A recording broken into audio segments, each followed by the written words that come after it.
네, 장이 시작했습니다. 우리 염승원 이사님과 함께 얼른 살펴보죠. 어서 오십시오. 네, 안녕하세요. 네, 자 이미 장이 시작이 됐고요. 마이너스 폭이 꽤 큽니다. 네, 이제 코스피가 이제 2190까지 다시 떨어졌습니다. 네. 42포인트 하락한 1.91% 정도 약세 출발을 했고요.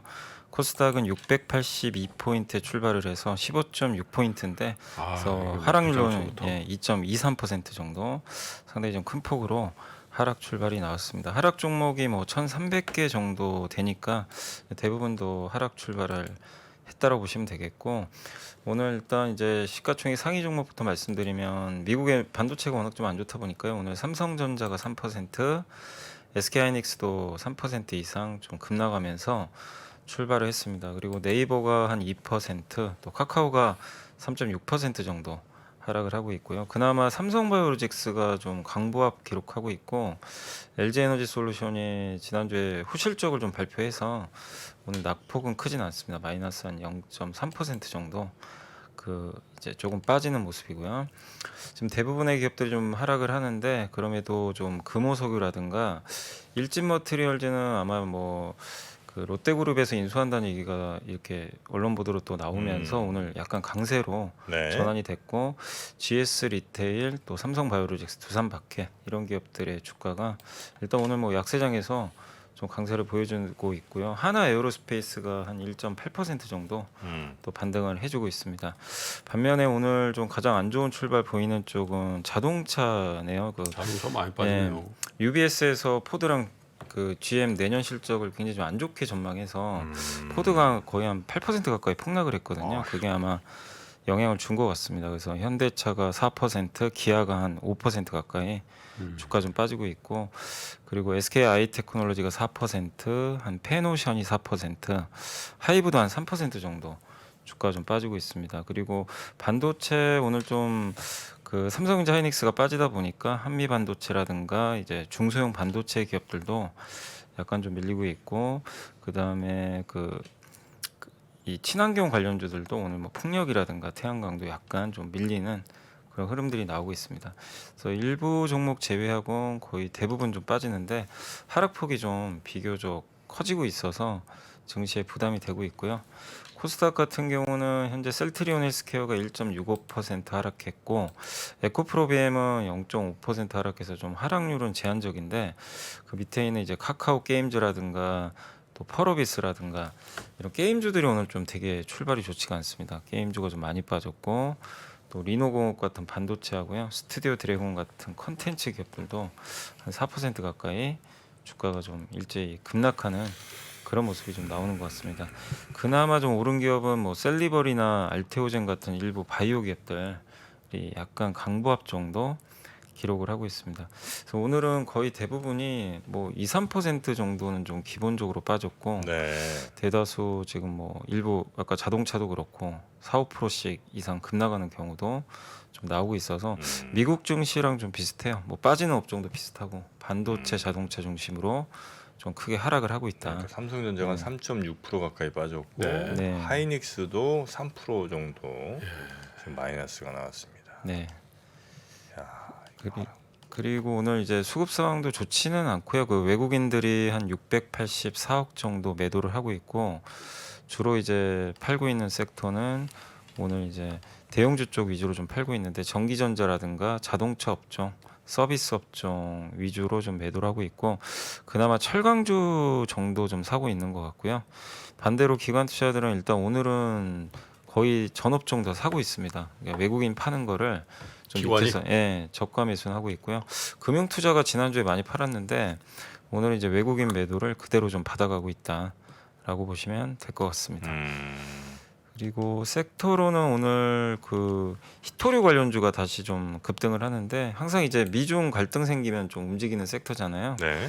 그래서 미국이 이제 중국 반도체 규제를 직접적으로 이제 시작을 했기 때문에 관련돼서 오히려 좀 미중 갈등 우려로 급등을 하는 것 같습니다. 이쪽 희귀금속 관련주가. 그리고 일부 사료주들 좀 강세 보이고 있고요. 이 전쟁 리스크가 좀 커질 때마다 좀 움직이는 섹터죠. 그래서 이 두 개 섹터 정도만 지금 강세고, 나머지 섹터는 대부분 지금 하락세고 그나마 좀 덜 빠지는 섹터가 뭐 은행 업종, 통신 업종 같은 일부 좀 방어 업종이 좀 상대적으로는 덜 빠지고 있다라고 생각하시면 좀 좋을 것 같습니다. 네. 가장 많이 빠지는 쪽은 일단 비트코인 관련주하고요. 또 반도체 소부장 기업들, 또 영상 콘텐츠, 자동차. 예. 그러니까 반도체, 자동차 그 서비스 섹터죠. 이 흔히 말하는 콘텐츠. 이 세 개 섹터가 지금 하락을 계속 주도하고 있다라고 네. 보시면 좋을 것 같습니다. 통신 장비도 많이 빠지고 뭐, 있습니다. 뭐 절반 차이 없어요. 지금 대부분 다 아, 비슷하게 빠진다고 봐야 되겠네요. 예. 4%대, 3%대. 아, 좀 많이 빠져요 지금. 예? 예? 많이 빠진다고요. 아니 그러니까. 반도체 아니 통신 장비 음. 7%, 약간 물음이 섞였네. 목소리에. 게임 6%. 아이고 이게 무슨 일입니까 이게. 아 바이오. 아 오늘 많이 빠지네. 큰일 났네. 아, 많이 빠져. 어떻게? 아 이거 어떡하죠 이거?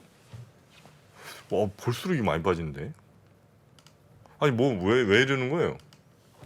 일단 우리 쉬는 기간 동안 사실 지난주 우리나라 증시도 좀 올랐었잖아요. 근데 네. 이제 미국 증시가 이틀치 지금 반영을 아 하고 금요일 있고, 월요일이 빠졌으니까. 그죠? 이틀간 나스닥만 해도 거의 한 5% 가까이 빠지다 보니까 합쳐서 이제 그래요? 그런 지난주에 거고. 우리나라 증시가 좀 강했죠. 네, 강했고 특히 반도체가 좋았는데 미국의 반도체가 이틀 동안 그 금요일 날 6% 어제 3%니까 한 10% 빠진 거예요 이틀간. 음.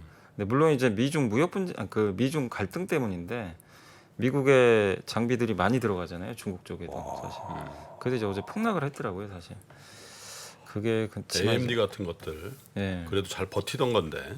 그리고 거긴 또 실적도 안 좋아져가지고 예. 충격을 받다 보니까 아니 이러면 지난주에 오른 거 다 그냥 다시 다 밑으로 빠지는 거 아니에요? 대부분 좀 반납하고 있어요. 와 큰일 났네. 어떻게 How can I do for you? 아이 For you? for you. 아 어떻게 이거.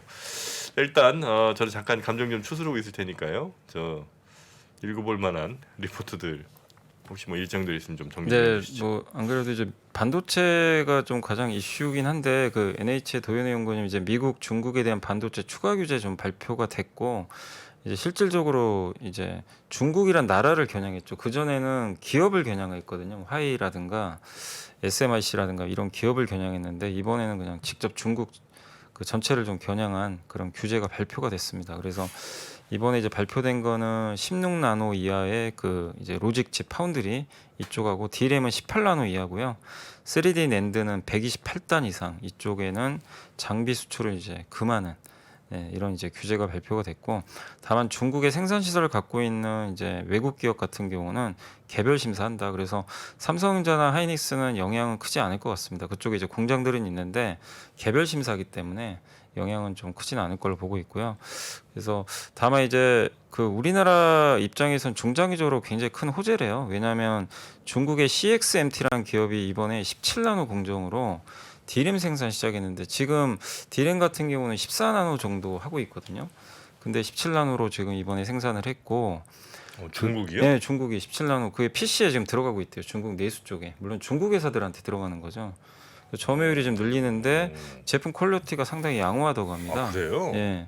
그러니까 굉장히 지금 기술력이 올라온 상태고 YMTC는 뭐 예전에도 이제 뉴스가 나왔지만 애플 아이폰에 낸드 탑재한다고 한번 뉴스가 나왔잖아요. 그만큼 지금 기술력이 크게 올라온 건데 또 중국 파운드리 기업 SMIC는 장비도 사실 없을 텐데 7나노 파운드리를 지금 시작을 했습니다. 생산을. 그래서 TSMC 7나노 칩과 유사한 수준으로 좀 기술력을 보여주고 있대요. 그래서 굉장히 좀 중국이 무섭게 지금 치고 오고 있는데 사실상 이제 이 이상 못 하는 거죠. 왜냐하면 미국이 지금 이제 아예 장비 수출 끊어버리면 네네네. 더 이상 이제 앞으로 나갈 방법이 없어요. 왜냐하면 여기까지는 했다고 해도 미국의 특히 이제 뭐 ASML의 EUV 장비도 마찬가지지만 뭐 어플라이드 머티리얼, 램스 리서치의 식각 장비 안 들어가면은 낸드도 이거 단수를 쌓을 수가 없거든요. 200단 이렇게. 그래서 이제 미국의 이제 본격적인 규제가 시작됐기 때문에 한국은 만약에 이대로 뒀으면 한국 반도체 회사들 입장에서는 굉장히 좀 안 좋죠, 사실은. 공급 과잉이 다시 생겨버리거든요. 네네. 중국이 워낙 투자를 많이 하니까. 그래서 미국의 추가 규제로 인해서 일단 원천적으로 중국의 이런 반도체 이제 그 굴기가 봉쇄가 되기 때문에 한국의 삼성전자 하이닉스한테는 장기적으로 호재고 TSMC한테도 좀 호재가 아니냐 이런 좀 내용입니다. 다만 이제 미국 반도체 기업들의 주가가 지금 급락을 하고 또 우리나라 중국에 생산을 많이 하다 보니까 일단 그 우리나라 그 예를 들면 SK나 삼성 공장에도 못 들어가겠네. 아니 그건 개별 심사란데요. 개별. 예.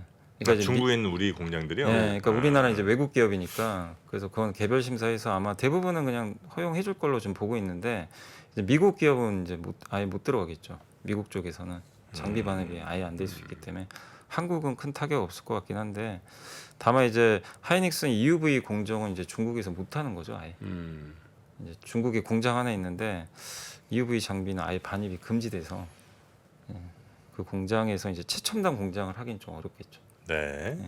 근데 삼성과 하이닉스의 영향은 그렇게 크지는 않을 걸로 일단 보고는 있는 것 같습니다. 장비 쪽에는.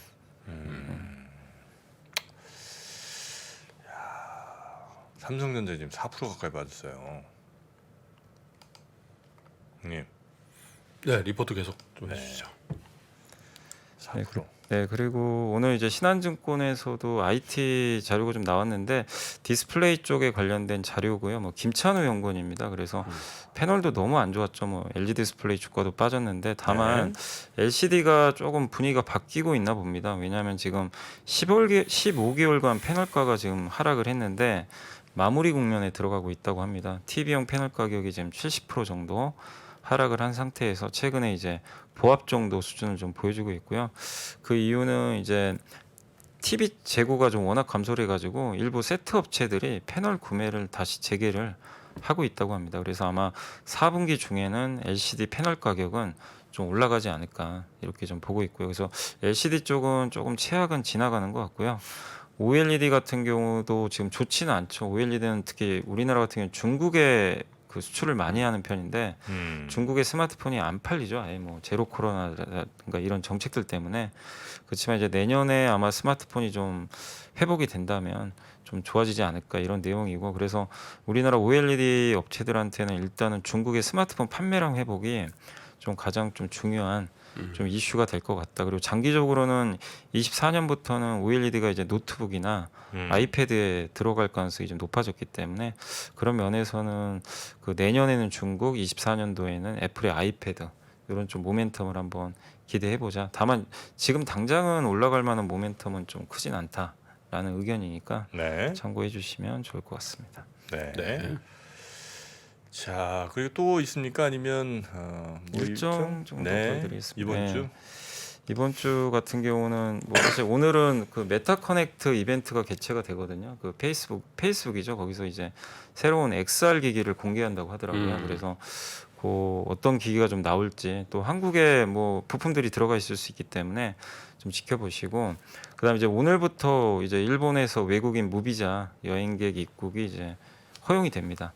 그래서 일본 여행 가는 데는 이제 좀 제약은 없어진다. 이렇게 보시면 되겠고 우리가 일본 갈 때 네. 네. 외국인들이 이제 일본 들어갈 때 원래 비자가 있어야 되거든요. 근데 이제는 비자가 필요 없어져. 개별로 그냥 막 가도 된다는 거죠? 네, 개별로 그냥 이제 단기로 갔다 올 수 있는 거죠. 네. 내일은 이제 금통이고 아마 오늘인지 내일인지 모르지만 오늘 내일 중에 신라젠 상폐 여부가 결정이 된대요. 또 그래서 저번에 이제 상장 폐지로 결론이 좀 났다가 또 이게 계속 지금 거래 정지 상태로 좀 있는데 다시 또 결정을 한다고 하니까 오늘이나 내일 중에 한번 뉴스 체크해 보시면 되겠고 역시 네. 내일이 13일이 제일 중요하겠죠. 미국의 소비자 물가지수 발표되니까 이런 일정들 참고하시면 되겠습니다. 네. 자, 일정까지 봤습니다.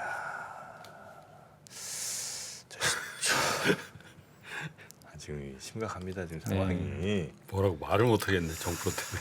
네. 자, 지금 시총 상위 종목들 제가 쭉 보니까 아유, 떨려? 네? 많이 떨려? 아직 뭐 떨고 뭐 자시고 가네. 아, 이게 낙폭이 굉장히 크네, 그죠? 네. 한 3-4%는 뭐 그냥 기본들로 가져가시네. 아, 쉽지 않은데. 코스닥도 뭐 바이오, 뭐 2차 전지, 뭐 그동안 달렸던 친구들 전부 다 게임 쉼없이 무너지고 있습니다. 아휴, 펄어비스 어떡하려고 또. 자, 이 정도 하시죠. 예. 얼른 들어가시고요. 오늘도 식사 잘 아니 뭐 남으셨어요? 아니 네. 됐습니다. 식사 잘 챙겨 드시고요. 네네 알겠습니다. 금요일에 오전 시간 되시면 저 바스버거 드시러 오시고. 네 고맙습니다. 들어가십시오. 네. 네. 감사합니다. 네 감사합니다. 최근에 이제 매크로 경제 환경에서 가장 많이 나오는 얘기가 이제 인플레이션이죠. 이 매크로 경제라는 게 우리 일상생활에서나 아니면 투자에서나 굉장히 큰 영향을 주는 게 맞는 것 같습니다. 매크로 경제에서 가장 중요한 게 금리, 환율, 물가 이런 거거든요. 금리가 높을 때 유리한 기업이 있고 금리가 낮을 때 유리한 기업이 있을 겁니다. 환율이 높을 때 유리한 기업이 있고 환율이 낮을 때 불리한 기업이 있을 겁니다. 유불리를 논하면서 같이 그 기업에 대한 분석을 하거나 투자를 하는 게 조금 더 도움이 되지 않을까요? 상반기 최고의 베스트셀러 인플레이션에서 살아남기. 지금 서점에서 확인하세요.